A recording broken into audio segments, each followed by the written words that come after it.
Bonjour à tous, bienvenue à la présentation du code de sentence arbitrale. Donc je vais vous donner des instructions, puis ensuite je vais laisser les juges se présenter.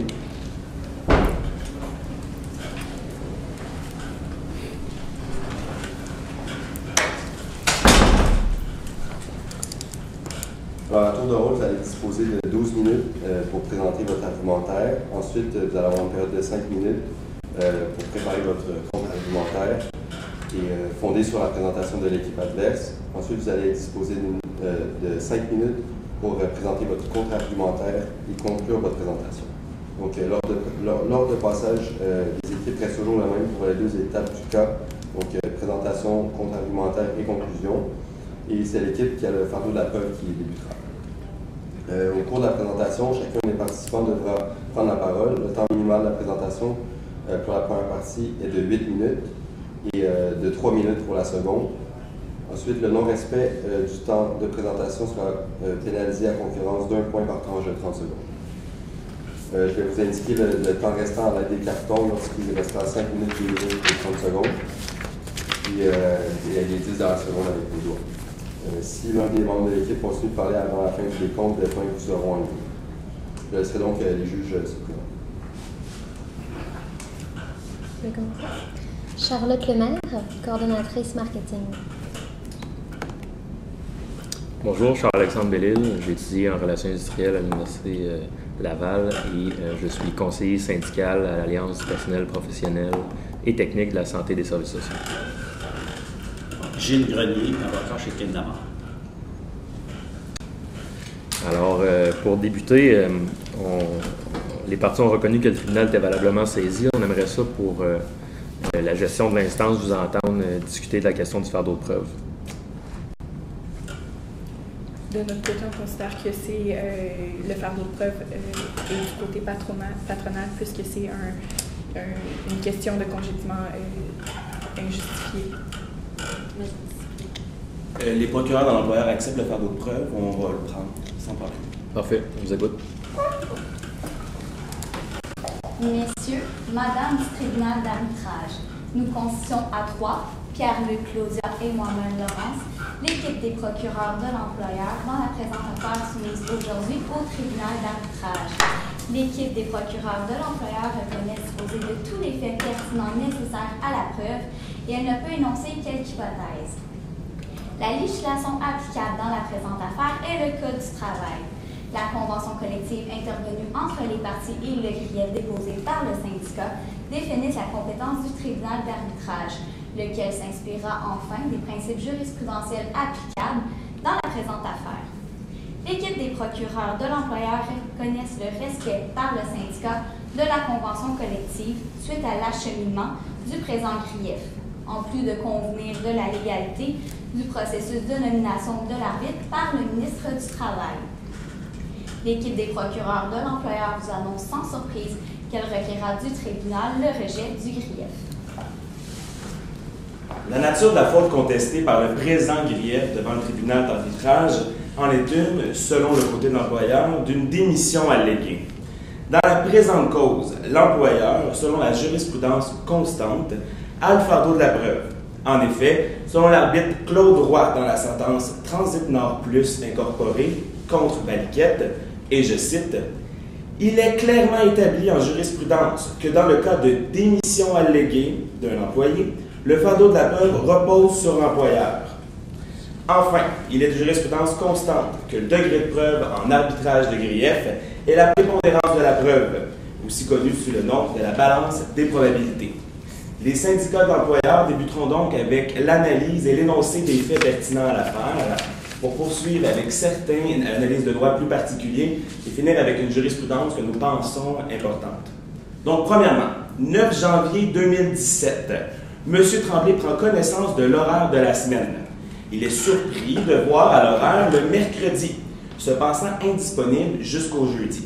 Toutefois, à la fin de son quart de travail, il retourne voir son horaire et constate qu'il est bel et bien attendu au travail le 10 et 11 janvier. M. Leblanc, un autre employé, le croise à ce moment et ils confirment ensemble qu'ils pourront même s'aider le 11 janvier. 11 janvier 2017 en question. Le plaignant arrive au travail avec un retard de 1h30.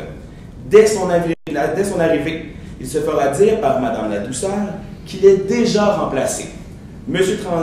Tremblay lui répondra donc, et je cite encore une fois selon le cas, « Si c'est comme ça, tu m'enverras mon 6% par la poste, et merci bonjour. » Ce discours sera aussi entendu et confirmé par témoignage par M. Bouchard et en contre-interrogatoire par M. Groslot. On saute jusqu'au 12 janvier, donc le lendemain. Mme Ladouceur essaie de rejoindre M. Tremblay par téléphone pour s'enquérir de son état et confirmer sa démission. Toutefois, celle-ci ne parviendra pas à rejoindre le plaignant. Plus tard dans la journée, Mme Ladouceur va toutefois croiser Mme Bernier, qui était la déléguée syndicale de l'époque, et lui confirmera la démission du plaignant. 26 janvier 2017, on a un appel entre Mme Bernier, la déléguée syndicale, et M. Tremblay, le plaignant, pour confirmer le dépôt du grief. M. Tremblay avise à ce moment la déléguée syndicale qu'il a reçu un appel du PDG de l'entreprise et qu'il lui a confirmé, que le PDG lui a confirmé qu'il ne reviendrait plus au travail. Le 27 janvier, il y a le dépôt du grief, dont nous discutons aujourd'hui, et le 31 janvier, on a la réception par le plaignant de son avis de cessation d'emploi. Les procureurs de l'employeur aimeraient toutefois soulever 3 points supplémentaires importants à l'affaire. Premièrement, une discussion le 11 janvier entre Mme Bernier et M. Tremblay. Le plaignant est au courant que l'employeur considère le cas comme une démission. Parce que comme précédemment dit, Mme Ladouceur en a discuté avec Mme Bernier. Donc, le côté syndical est au courant à ce moment que l'employeur perçoit le tout comme étant une démission. Toutefois, Mme Bernier conseillera à M. Tremblay de déposer un grief, vu qu'il dit avoir été congédié. M. Tremblay voulait, à la base, le 11 janvier, attendre d'avoir un avis écrit, qui nous amène à notre deuxième point. Aucun avis écrit ne sera donné de la part de l'employeur au plaignant.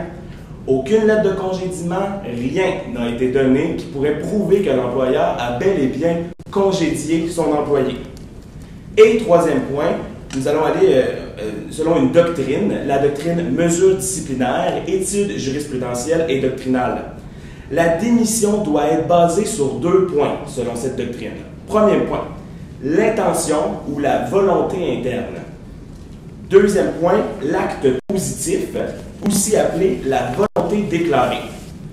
Dans le présent cas, il s'agit bel et bien d'une démission, car l'employé a précisé vouloir son 6%, en plus de quitter les lieux, ce que nous considérons comme étant sa volonté déclarée. Et deuxièmement, l'employeur pouvait voir, suite à ses agissements, une intention de mettre fin à son emploi, ce que nous considérons comme étant sa volonté interne. L'arbitre Richard Marcheterre a énoncé, dans la jurisprudence Casavant et Frères Limités, 8 critères afin de départager des témoignages contradictoires comme nous en retrouvons dans le présent cas. Nous avons ciblé 4 de ces critères afin de voir plus clair quant au témoignage. Premièrement, la préséance du témoignage affirmatif sur celui de pure négation. Le plaignant nie avoir dit à Mme Ladouceur de lui maler son 6%. Pourtant, M. Bouchard, Mme Ladouceur ainsi que M. Groslot affirment le contraire et prétendent confirment cette contradiction, cette déclaration de la part du plaignant. Ensuite, la vraisemblance et la cohérence du témoignage. Dans le document que le plaignant a remis à l'assurance emploi, il affirme avoir été congédié car son horaire de travail était de 10 heures et non pas à partir de 11 heures, alors que dans son témoignage à la page 6 du présent cas, il est convaincu qu'il devait commencer à 11 heures. On dénote donc une certaine incohérence de la part du plaignant dans ses actes, mais également dans ses paroles. Ensuite, Quant à la constance des déclarations, M. Groslot dit ne pas se souvenir des mots qu'avait envoyés le plaignant lors de son échange avec Mme Ladouceur. Pourtant, à la page 8 du présent cas, M. Groslot affirme très bien se souvenir avoir entendu le plaignant dire à Mme Ladouceur « Vous m'enverrez mon 6 % par la poste ».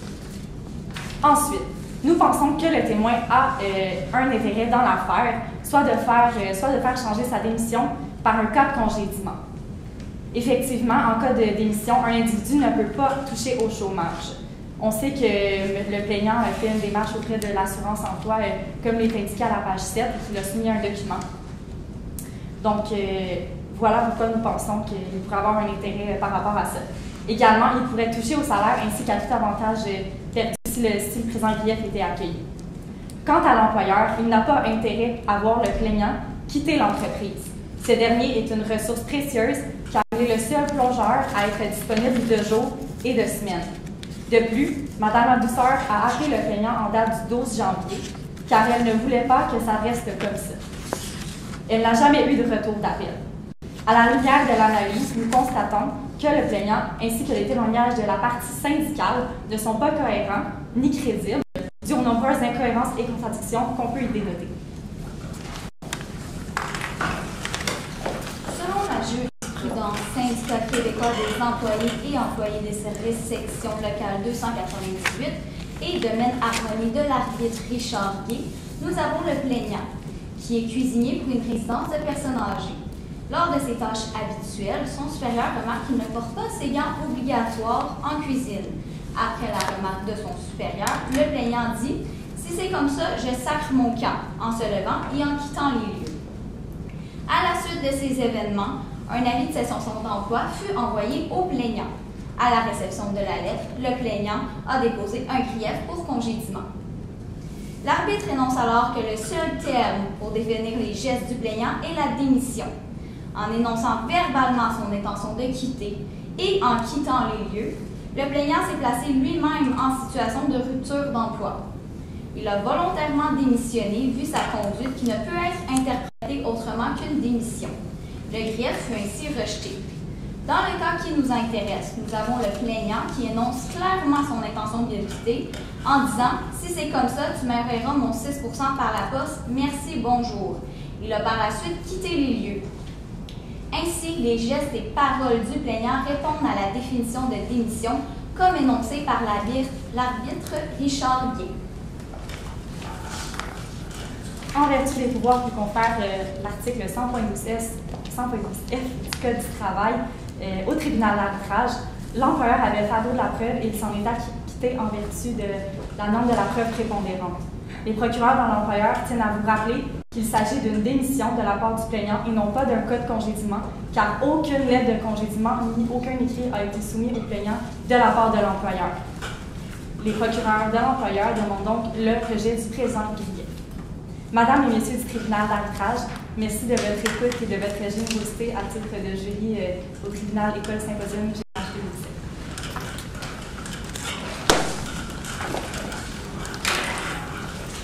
Bonjour, messieurs, mesdames et messieurs. Je me présente Catherine, ainsi que mes collègues Élodie et les médias. Je vous invite à consulter le document qui vous a été remis afin de pouvoir bien suivre le déroulement de notre présentation. Les éléments importants à notre plaidoirie se trouvent sous les arguments de ce document. Le grief aujourd'hui porte sur le congédiement de M. Tremblay, puisque celui-ci est arrivé 1h30 en retard à son travail, soit le 11 janvier 2017. Il s'agit aujourd'hui de déterminer si le congédiement de M. Tremblay a été fait pour cause juste et suffisante. Nous démontrerons que non, son congédiement n'est pas juste et suffisant. Je vais commencer par dire que nous, on voit ça comme un congédiement parce que monsieur nie avoir dit qu'il voulait avoir son 6 %. Il est parti en disant « Vous m'envoyerez ça par la malle », en voulant dire qu'il s'attendait à avoir une suspension et non un congédiement parce que monsieur savait très bien que c'était pas sa première fois qu'il arrivait en retard. Il y avait déjà eu des avis-verbaux et une lettre écrite, donc il s'attendait ici à avoir une suspension et non un congédiement. Ensuite, je vais vous parler de la proportionnalité de la faute. Monsieur est arrivé 1h30 en retard. Ce n'est pas beaucoup. Ça peut engendrer quelques petits pépins, mais encore là, je crois que ça fait partie de chaque humain de parfois arriver en retard. Et ici, c'est arrivé parce que il y a eu l'horaire a été changé à la dernière minute, ce qui a engendré de la confusion de la part de M. Tremblay, parce que celui-ci ne s'attendait pas à devoir travailler le mardi et le mercredi. Donc là, en plus, il travaille parfois à partir de 10h, 11h30. Donc là, parfois, ça peut mener à la confusion de commencer à des heures différentes et non à des heures fixes, comme parfois la plupart des gens commencent tous à 8h à chaque matin. Donc pour nous, ce n'est pas un motif sérieux pour procéder immédiatement au congédiement. Donc selon le jugement rendu en faveur de pour la partie syndicale, dans le cadre du syndicat des travailleurs de la métallurgie Québec CSD contre service d'exposition PE Poitras, un congédiement similaire a été fait suite à que le salarié est arrivé en retard à plusieurs reprises, mais ça a été jugé comme abusif et déraisonnable de procéder à un congédiement seulement pour des retards comme ça. De plus qu'ici, on n'a pas seulement à blâmer M. Tremblay, mais aussi l'employeur, parce que c'est lui, c'est eux qui ont changé l'horaire à la dernière minute et ils n'ont même pas pris la peine de l'aviser. C'est lui-même qui a dû aller voir sur l'horaire et il s'en est rendu compte par lui-même. Je vais laisser ma collègue Rebecca vous parler de la progression des sanctions. Merci. Bonjour. Donc, comme disait Kathleen, nous croyons fortement que dans le cas de M. Tremblay, il s'agit d'un congédiement et non d'une démission. Lorsqu'il y a un congédiement, afin de savoir s'il est juste et suffisant, nous devons utiliser certains critères. Donc, le premier critère que nous avons utilisé est lui de la progression de la sanction, qui n'a pas été suivie, donc pas respectée. Selon l'article 16 de la Convention collective, lorsqu'un acte posé par un employé entraîne de l'avis de l'employeur l'imposition d'une mesure disciplinaire, ce dernier peut prendre une ou l'autre des 4 mesures suivantes, compte tenu de la gravité et de l'incident, et s'il y a lieu, de la fréquence. Donc, dans la Convention collective, c'est écrit avertissement verbal, réprimande écrite, suspension et congédiement. Donc, dans le cas de M. Tremblay, il y a eu plusieurs avertissements verbaux. Il y a eu une réprimande écrite. Donc, si nous suivons la Convention collective, il aurait dû s'agir d'une suspension et non d'un congédiement. De plus, selon la doctrine, les motifs sérieux et la cause juste et suffisante de congédiement, la jurisprudence reconnaît que l'employeur peut, en certaines circonstances, passer outre le principe de la progression des sanctions et imposer un congédiement sans avoir préalablement avisé le salarié du caractère inapproprié de son comportement. C'est le cas lorsque les gestes posés pour le salarié constituent une faute grave, telle que la fraude, du vol, le manquement à l'obligation de la loyauté ou encore le comportement du salarié incorrigeable. Dans le cas de M. Tremblay, il n'y a pas eu de vol, il n'y a pas eu de fraude. Concernant le comportement incorrigible, un retard, ça se corrige, très bien en plus. Pour ce qui est du manquement à l'obligation de la loyauté, M. Tremblay est un homme qui est très loyal envers son employeur. Il a d'ailleurs affirmé sincèrement qu'il croyait commencer à 11h30 et non 10h. Et s'il avait été au courant qu'il commençait à 10h, il serait probablement arrivé à 10h, puisque lui, il avait déjà eu des retards, mais ce n'est pas fréquent. Ce n'est pas quelque chose qui arrive à tous les jours et à tous les semaines. Donc, je crois sincèrement qu'une suspension aurait rencontré l'objectif de discipline qui est de corriger le comportement de M. Tremblay. Et nous croyons que le congédiement est une mesure radicale et extrême dans ce cas-ci.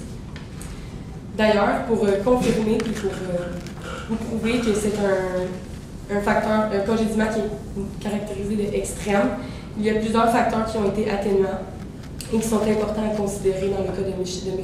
Tremblay. Premièrement, M. Tremblay a 3 ans d'ancienneté au sein de l'organisation.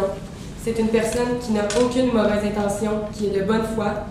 Et dans ces 3 années de service, il y a seulement eu quelques avertissements verbaux et une réprimande écrite. Ce qui ne fait pas beaucoup pour un dossier de 3 ans pour un dossier d'une personne qui a 3 ans d'année de service. De plus, M. Tremblay est une personne qui accepte plein de tâches autres que sa tâche principale au sein de l'organisation afin d'aider l'employeur. C'est une employée qui est efficace, qui est bon, qui est d'ailleurs appréciée, comme vous l'avez mentionné, de l'employeur. Il accepte même de rentrer à certains chiffres de travail lorsqu'il n'est pas disponible. Concernant le retard du 11 janvier, il croyait sincèrement qu'il commençait à 11h30 et c'est simplement 1h30 de retard.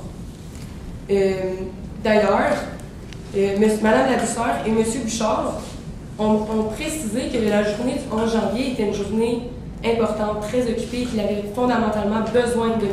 Tremblay. Mais pourquoi ne pas l'avoir simplement appelé et demandé pourquoi il est en retard? Son épouse peut d'ailleurs confirmer qu'elle n'a pas reçu d'appel puisqu'elle était à la maison, le temps que M. Tremblay se dirigeait vers le travail. De plus, la situation de M. Tremblay, avant novembre et décembre 2016, il n'y avait aucun problème avec l'employeur. Il y a eu 2 incidents qui sont arrivés et qui ont déclenché la modification du comportement avec Mme Ladouceur et M. Bouchard. Dès ce moment, je crois fortement, bref, je pose une hypothèse, que l'employeur avait déjà en tête de congédier M. Tremblay. La preuve, le lendemain, le mercredi 11 janvier, M. Tremblay est allé à un café, il a vu dans le journal Le Devoir qu'il cherchait déjà un autre employé au même poste que M. Tremblay. Et il avait vu aussi dans le journal du mardi, qui était sur la table, que l'annonce d'emploi était aussi là. Ah, donc ça, c'était avant même que M. Tremblay soit congédié. Et de plus, pas longtemps après le congédiement, il était déjà remplacé par un autre salarié. Donc, est-ce que l'excuse du retard du 11 janvier de seulement 1h30 serait simplement un congédiement déguisé de la part de l'employeur? C'est pour ces raisons, messieurs et madame les arbitres, que je vous demande d'accueillir les griefs, donc d'annuler le congédiement et de réintégrer M. Tremblay à son poste. Merci.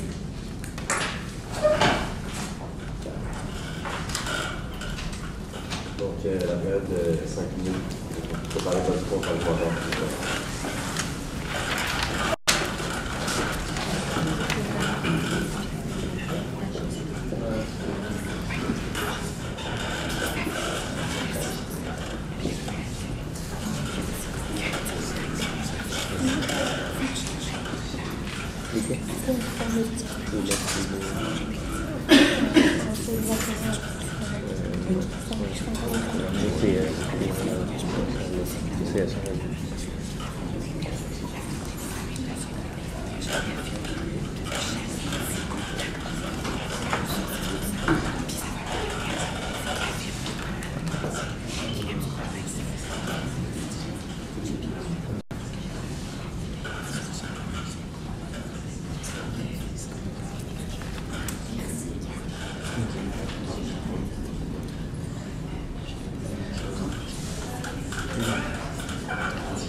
the first time.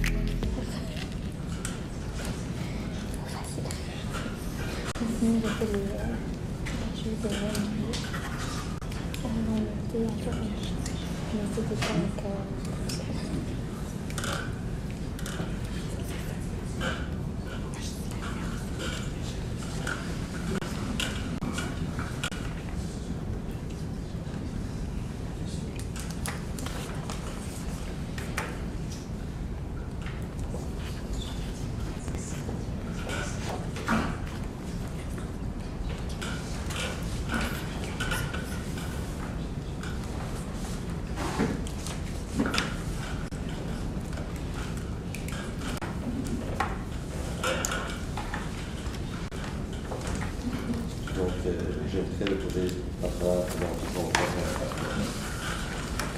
Madame et messieurs du tribunal d'arbitrage, les procureurs de l'employeur vous font la demande d'utiliser uniquement 4 minutes de leurs 5 minutes de réplique, se réservant donc le droit de reprendre cette minute suite à leur réplique pour pouvoir répondre à ce qu'ils auront à nous dire. Est-ce que c'est accepté? Oui, je peux problème avec ça. Oui, excellent. Merci. Donc, rapidement, nous voudrions revenir sur quelques points de l'affaire mentionnés par nos confrères. Premièrement, nous voudrions souligner que leur unique preuve qu'il s'agit d'un congédiement est le fait que l'employé, le plaignant, aurait jamais mentionné vouloir son 6 %.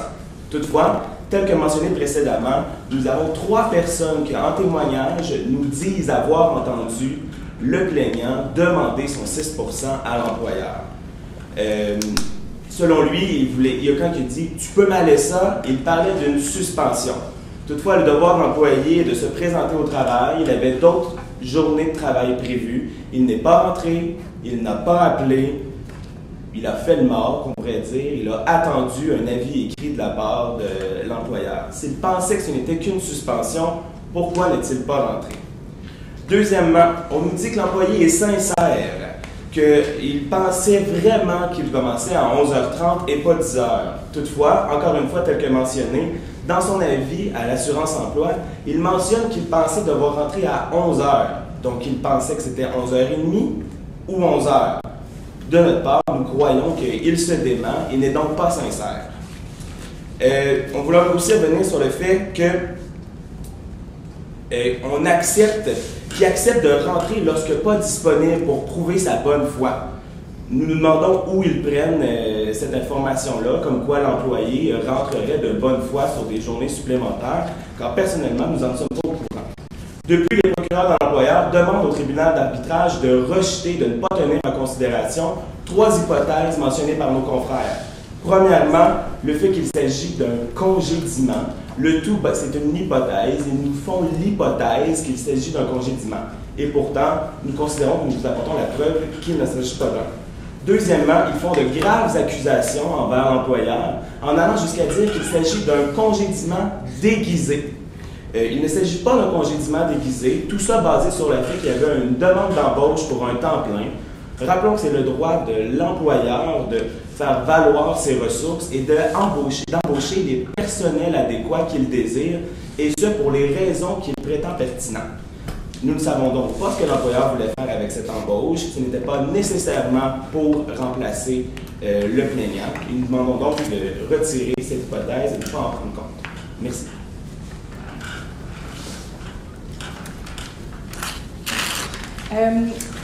L'employeur a tenté de dire que c'était un acte de volonté avec l'intention derrière les paroles de M. Tremblay, que c'était une volonté déclarée, une volonté aussi interne de monsieur de démissionner de son poste.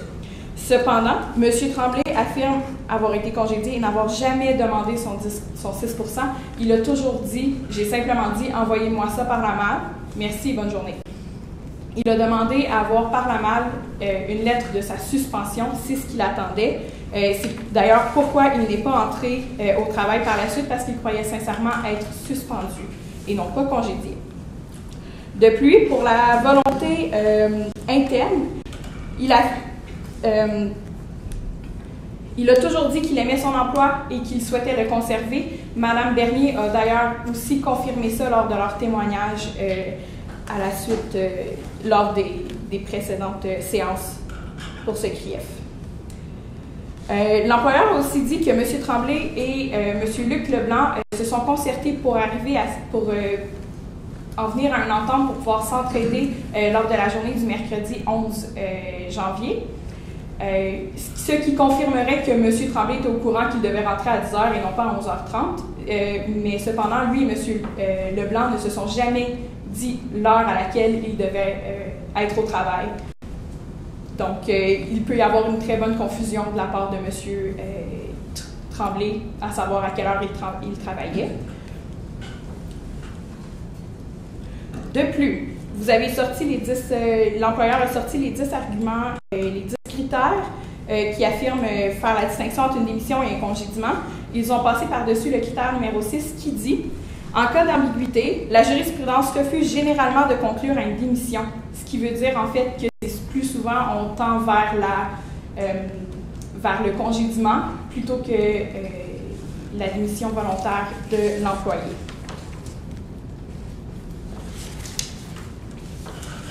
Pour conclure, Monsieur et Madame les arbitres, le retard de M. Tremblay ne justifie pas le congédiement de celui-ci. Si nous suivions la proportionnalité de la faute, la progression de la sanction et tout en prenant en compte les facteurs atténuants, Monsieur ne devrait pas être congédié. Après tout, ce n'est qu'un retard d'1h30. C'est pour toutes ces raisons que nous vous demandons que le congédiement soit annulé et que M. Tremblay soit réintégré à son poste. Merci.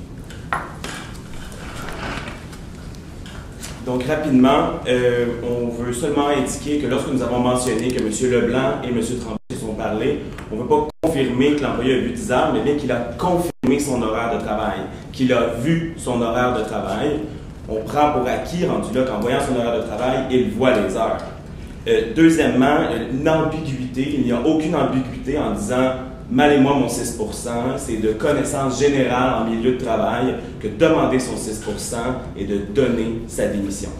Mesdames, Madame et Messieurs du tribunal d'arbitrage, nous vous remercions encore une fois de votre présence et vous réitérons que les procureurs de l'employeur désirent le rejet de ce grief. Merci.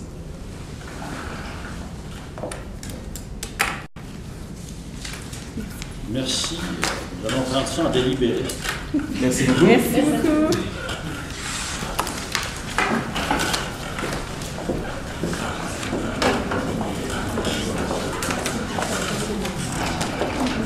Station.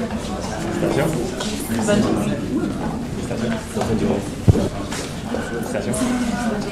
Station, votre nom. Excuse-moi. Félicitations. Félicitations.